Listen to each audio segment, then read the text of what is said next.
Good morning. Good morning.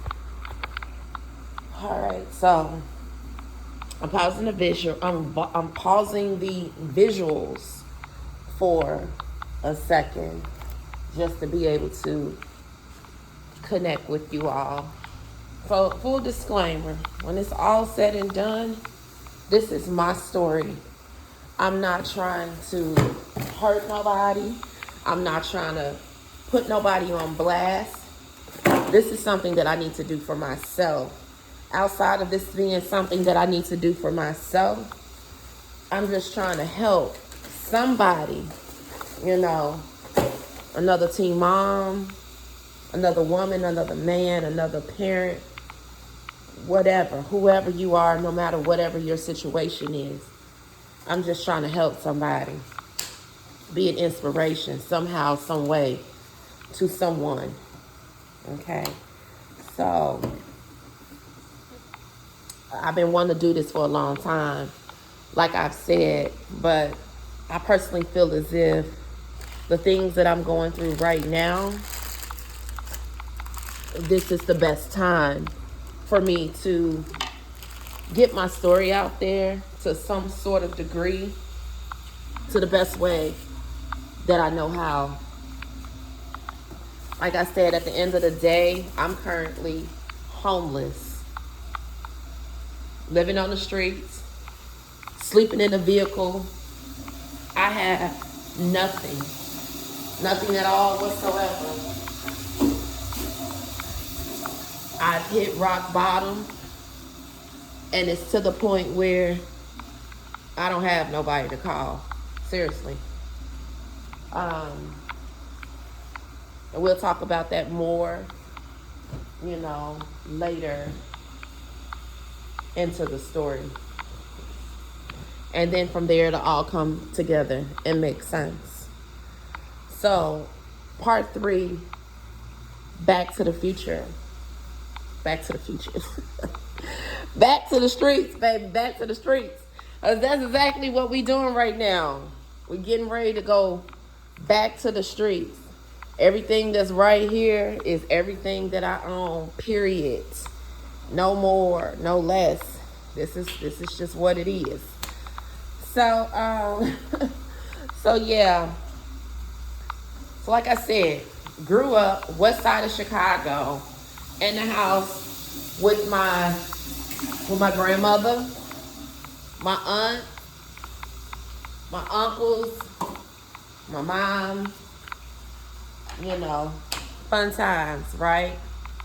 On the weekend, I would go to my father's mother house. And it was cool over there, like I said in the previous videos. Whole lot of kids in the house, whole lot of kids. Plenty of aunts and uncles. It was a lot going on over there, I must say.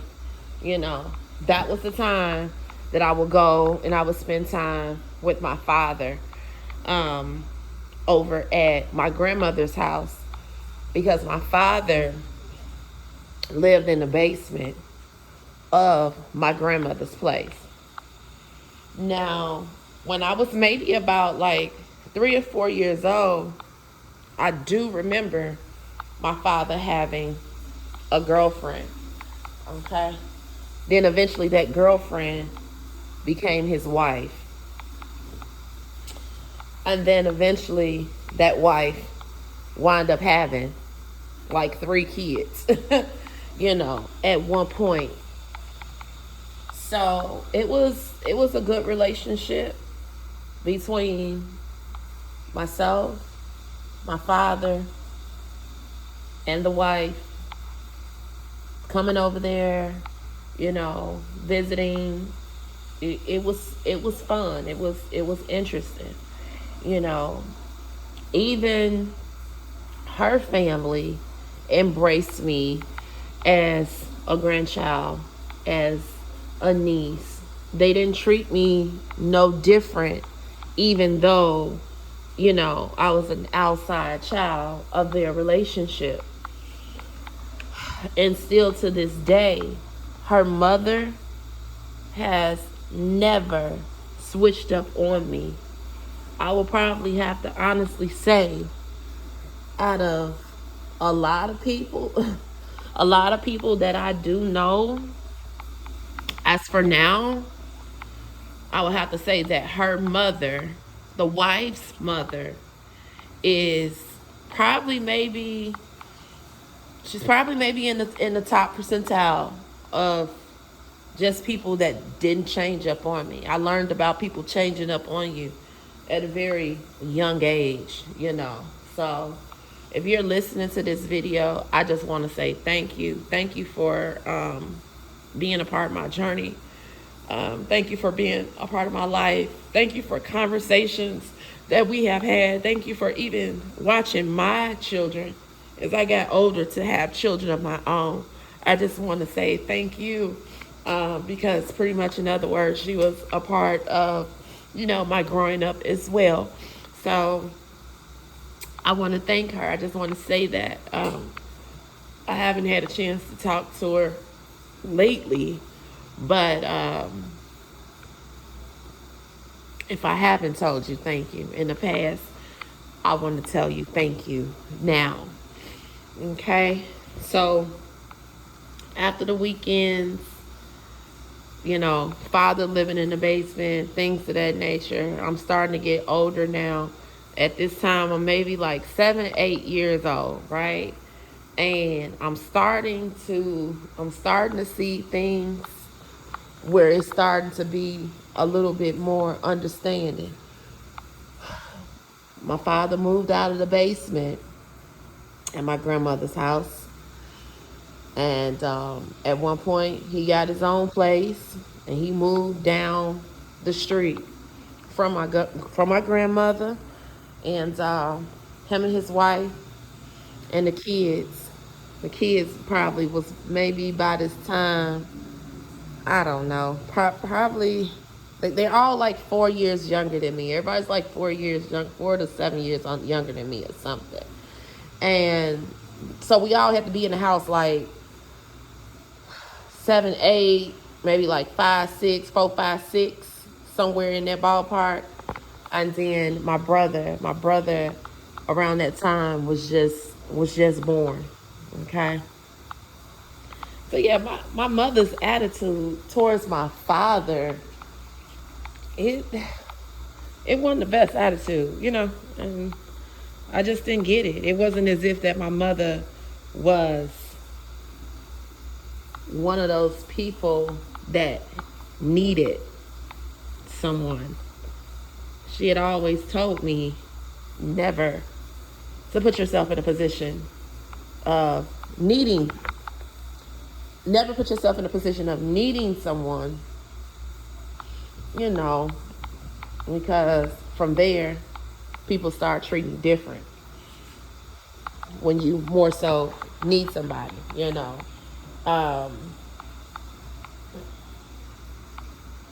But on the flip side, she worked hard herself. She had a really good job, a really good career, over 20 years doing what it was that she did. You know what I'm saying? So she didn't have no issues with money. She didn't have no issues with money or needing money from my father to take care of me. But I do remember a time where I ran into my father at some point because he would be in and out of jail.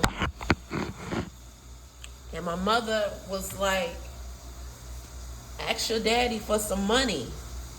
And I'm like, asking for some money, like, why? Like, for what? And I get it now that I'm older. Just asking for some money just to get something out of him. He didn't have much, He gave me $5. He gave me $5. That's what he gave me. I don't remember being that little girl where my father would take me shopping, and we'll hang out and we'll do things. You know, we didn't have that. It was nothing to that nature. A lot of my times with my father, when I would go to my grandmother's house, was just quick conversations. Really not much being said. You know what I'm saying? I remember him being, as far as his demeanor, quiet to himself. Really didn't talk much, you know. But for the most part, I remember him as being cool, like calm, you know. That's how I remember his demeanor, so to speak. I gotta turn this off for a second. Excuse the noise. That's how I remember. That's how I remember his demeanor. Is just being like cool and just calm towards me. I can remember maybe once or twice that he yelled at me, but it really wasn't too many times that I was yelled at by my father. And that particular time was when I didn't know how to put a Pop-Tart in the oven. He told my mother that I was too sheltered, you know, because I didn't know how to put a Pop-Tart in the oven at 7, 8 years old. But he was asleep, you know, and I guess he just didn't want his sleep to be disturbed. He'll hang out a lot at the neighborhood bars. He'll drink his beer. He'll smoke his cigarettes. You know what I'm saying? But he was a cool guy. As time went on and I got older, that's when I realized that my father was suffering from an illness. And as y'all can see, I'm hesitant about a lot of things that I say when I'm saying them, and try to be careful with my words, because I don't want to defame anybody's character, so to speak. In terms of my father, I'm okay with being a little bit more open with his story because he's no longer with us. Not only is he's no longer with us, I am, I would technically be like his next of kin, so to speak. I'll be next in line. My grandmother, she's deceased. So when it comes down to him, I will touch a little bit more on our relationship than I will with others, just to try to protect them as much as I can, or maybe because they're still alive or something to that nature. So when I got older, that's when I realized that my father was a drug addict. I didn't, he never did drugs or anything in front of me, but it just came to the point where after seeing it so much in other places, that's when I knew that my father had a drug problem. I didn't know what his drug of choice was. I didn't know. I didn't know for a while, but later down the line, I learned that his drug of choice was alcohol and heroin. Okay? So here it is.